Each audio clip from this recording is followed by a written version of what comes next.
All right, how's it going, everyone? Welcome to another edition of Yankees Content Central. So I am filming this right after Hot Stove. My schedule's a little complicated this week with classes and work and all that fun stuff. So not doing live this week, but I am still going to provide this app. So first, two things happened today. Number one, Boone spoke on WFAN. I'm going to go over some of the key points. I did get to listen to that whole interview.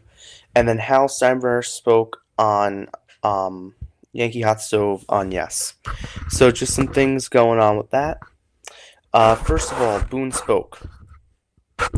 This is courtesy Gary Phillips. Did a great job of taking everything he said and putting it into one tweet. He's likely to go with Bellinger in center, Dominguez in left. I think that's a total mistake. We saw last season that Dominguez could not handle left field. He had a lot of mistakes out there. That's not a great move, so I don't love that. He'd rather keep Dominguez in one spot rather than move him around. I get that from a standpoint. I also understand the other side of it, the other side of the argument that he's had a whole off season and he'll have had a whole spring training to prepare. I get both sides. I'm still, knowing both sides, not a fan of this by any stretch of the imagination. I'm not a fan, but this is the move. This is the move. He has Jazz at second. So if anyone follows Jazz on Insta, which I highly recommend, there's some fun stuff on there. He's definitely a character. But he featured himself multiple times this offseason working out at second base, so this doesn't come as a surprise. As of right now, and Boone did say this multiple times, right now, it's a competition between LeMahieu, Oswaldo, and Oswald Peraza for third base. I think there's another move coming. Other people don't. I wouldn't be shocked if there wasn't. I really wouldn't be. And I'll get to why that is in a minute. I am a little less faithful now than I was about an hour ago. Dominguez and Jazz could be leadoff options. I think based on what other people were saying on Yes Network, they're leading Jason. I don't have a problem with this. Now, if you're going to lead them off, what you need to do is in spring, that needs to be the plan. That needs to be plan A. All right, Jason, we're going to have you lead off, game one of spring, which is February 21st. They're playing the Rays. Funny, they're playing the Rays at the Rays home stadium, but the Yankees are the home team for 2025, so it's kind of cool. But they're playing at Steinbrenner Field. That will be on Yes Network. All home games will be on Yes Network. I will add a note here on the side. I will put the schedule on my Insta story. If you don't follow on Instagram at Yankees Content Central, I'll put it on Threads and TikTok as well. But I will put that post. I think I made a post a few weeks ago, if I'm not mistaken, but I'll reshare it to the story. So for right now, they also said Everson Pereira's healthy, so that's cool. Pereira kind of had a similar incident of Jason, and I guess he's on the fast track. That's good because now you have an insurance policy. God forbid someone goes down. Jazz goes down. Well, not Jazz. It could be, depending on who goes down. You have versatility. Hal spoke on Hot Stove just a little while ago. This is what motivated me to get up from my nice night. I was having a nice relaxing evening. I made dinner. I'm sitting in my room. I'm at college. I made my dinner, came in my room. I was watching the Yanks Av live stream. I try and watch that on Tuesday nights. See what Dan has to say on there. If you don't subscribe to him, do that. He's great, probably better than me, but I'm still here anyway. And while that was going on, Hal was speaking on Yes Network. So I got a little tidbit of what Hal had to say earlier, and I wrote an article. Boone is being extended. Now, I didn't put this in my graphics, but Boone is apparently being extended. So if you want to read my article on Instagram, if you go to link in bio and click on blog post, you click on that, it's going to take you to the page, and the first one or second, depending on when you're seeing this, because I'm probably going to write one on the Hal quotes in a second. Once I'm done with this, it'll be there. It's on X, on both my X accounts. You can follow using either one of those X accounts. It's on Threads. I don't think I added it to TikTok. I don't think I added it to my Insta story. I just mentioned it in my most recent post about what I just spoke about with the Boone on WFAN. So first thing Hal said that pissed me off. I think we're a better team now than we are a year ago today. No, you're not. All right, whatever makes you sleep at night, Hal, but you're not. That's a fact. You're not a better team. All right, you lost Juan Soto, and you replaced him with Bellinger and Goldschmidt. And then he goes on to say, Cody Bellinger and Paul Goldschmidt could make up for a good deal of Juan Soto's offense. What? What was he on? What was he on? This could also, and I could totally see this too, I could see this being like coping. I could see him being like, all right, let's cope for a minute. With losing Soto, we went to lengths we've never gone to before, but this doesn't I don't like this. Now, if he were to manipulate the quote in a different way and say Cody Bellinger and Paul Goldschmidt make up for a good deal of Juan Soto's performance, a word tweak, then it's like, okay, that's a little bit better. Why would that be better? Bellinger and Goldschmidt are both very good defensively. Bellinger is good on the base paths, stuff like that. I don't think Goldschmidt's awful. He's also no spring chicken. Bellinger's 29, so, he's got that going for him. But Goldschmidt's 37. He's no spring chicken. So, to say that their offense is enough is incorrect. Now, if you're going to go based on what StatCast says, and, because the Yankees are so analytical, I can see this being an angle where they plug into the computer if Bellinger were at Yankee Stadium for all of his home games, if Goldschmidt were at Yankee Stadium for all of his home games, are the numbers better? Absolutely they are. I've seen them. I've done this experiment before. They are better. I think Bellinger has something like 5 or 6 more home runs, and Goldschmidt 4, I think, maybe something like that. But their offense was better, and obviously Goldschmidt, great second half, and the overall numbers are just not Paul Goldschmidt-like, but you take them. So, yeah, not bad. This is bad. Hal Steinbrenner on the Dodgers spending. It's difficult for most of us owners to be able to do the kinds of things they're doing, excuse me. Now we'll see if it pays off. They still have a season relatively injury-free to work out for them. Anything can happen once you make the playoffs. And then he compared them to the Kansas City Chiefs. What? Like, this should infuriate you. You're the mother bleeping Yankees. Spend money. Spend money. Like, what's the problem? You go over the 301 tax threshold. The amount of money they bring in from Yes Network, from, everything that Yankee Stadium does. Hell, the Tampa Bay Rays, the Yankees are the highest paid on their payroll right now. The New York Yankees are the highest paid entity on the Tampa Bay Ray payroll right now, with $15 million a year to rent Steinbrenner Field.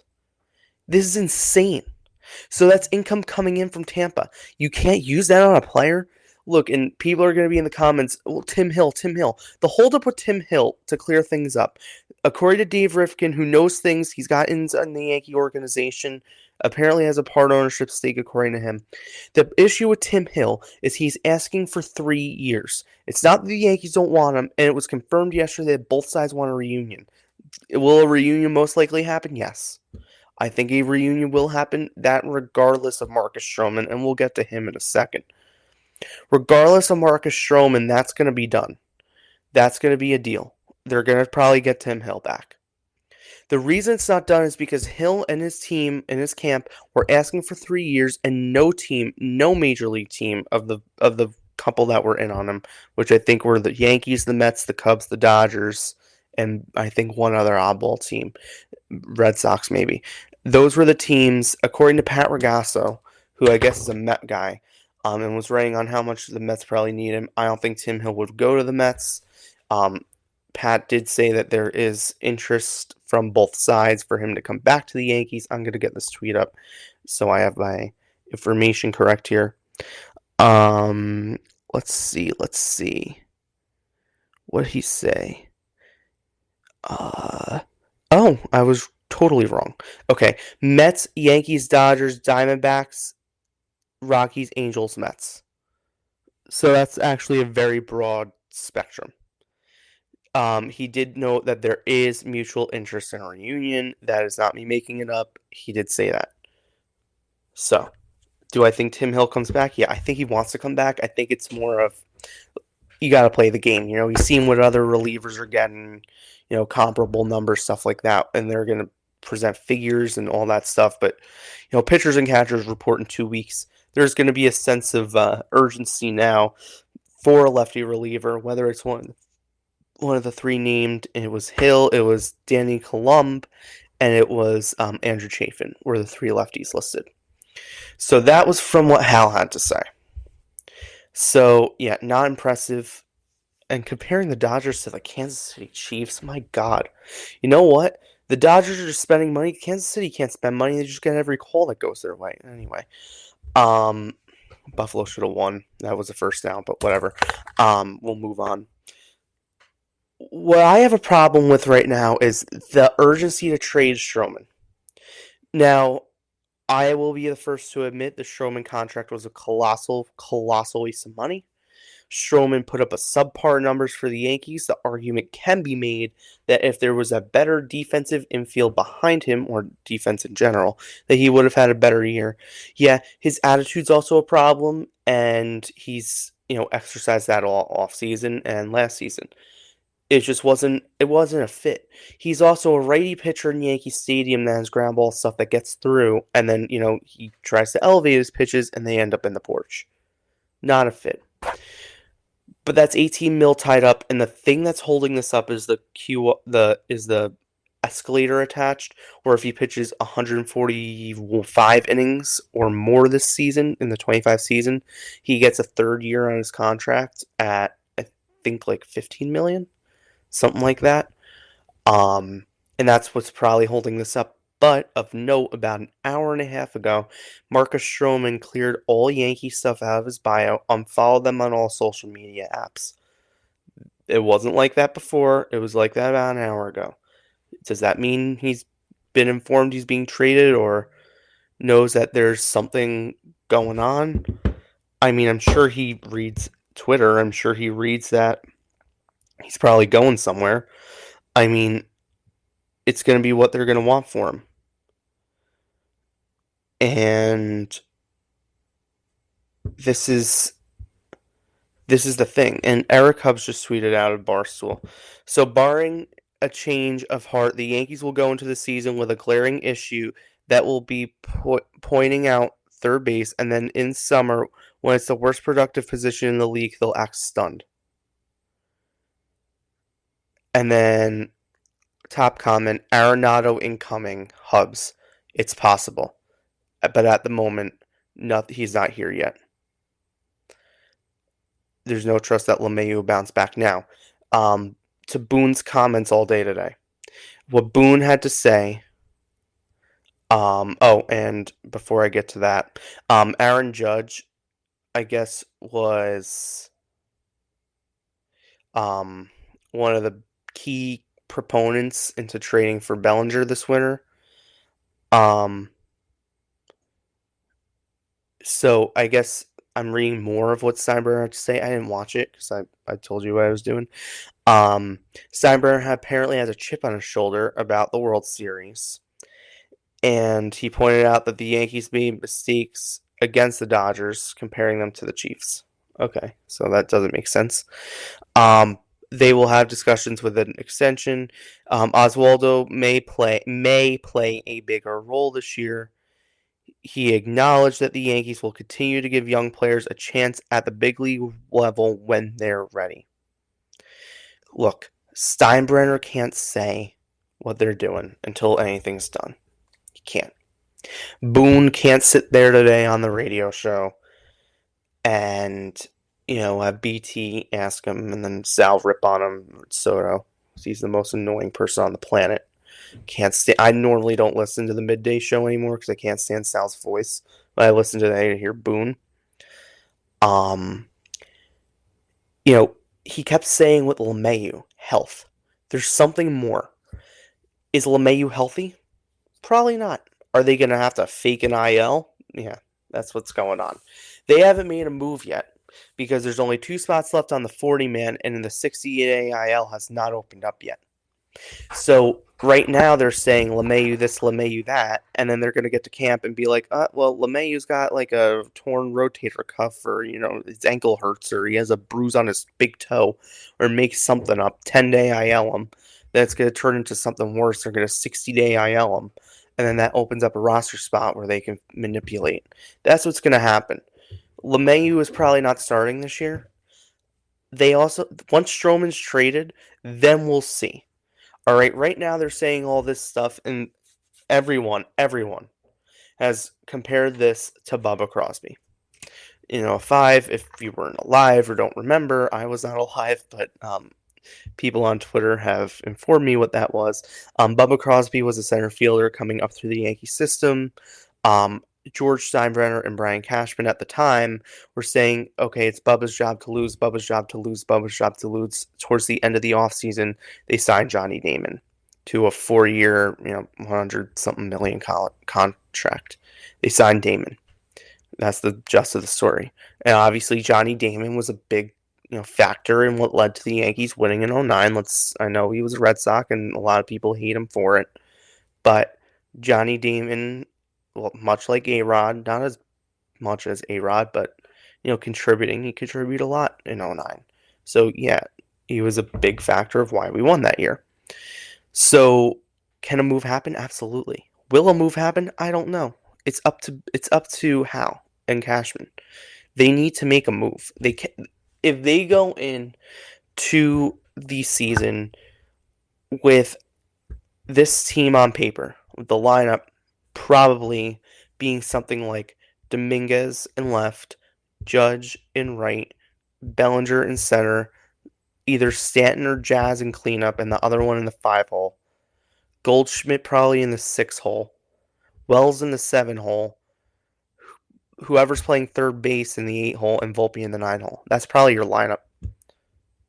There's your lineup. I just gave it to you.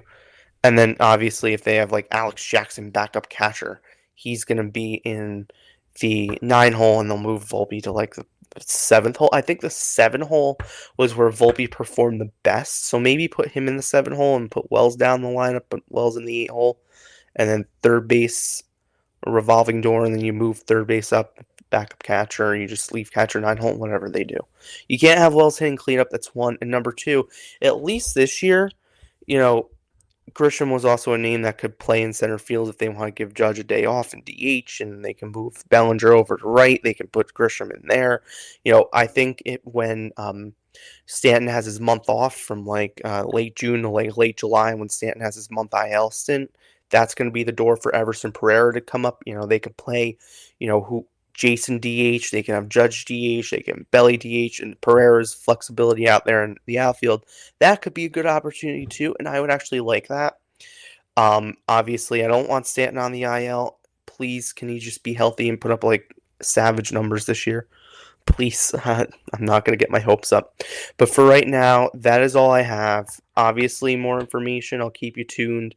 Follow me on all socials. I'm going to try and get an article up about these Hal comments more in depth in the next few minutes. Thank you so much. Have a great day, and let's go Yankees.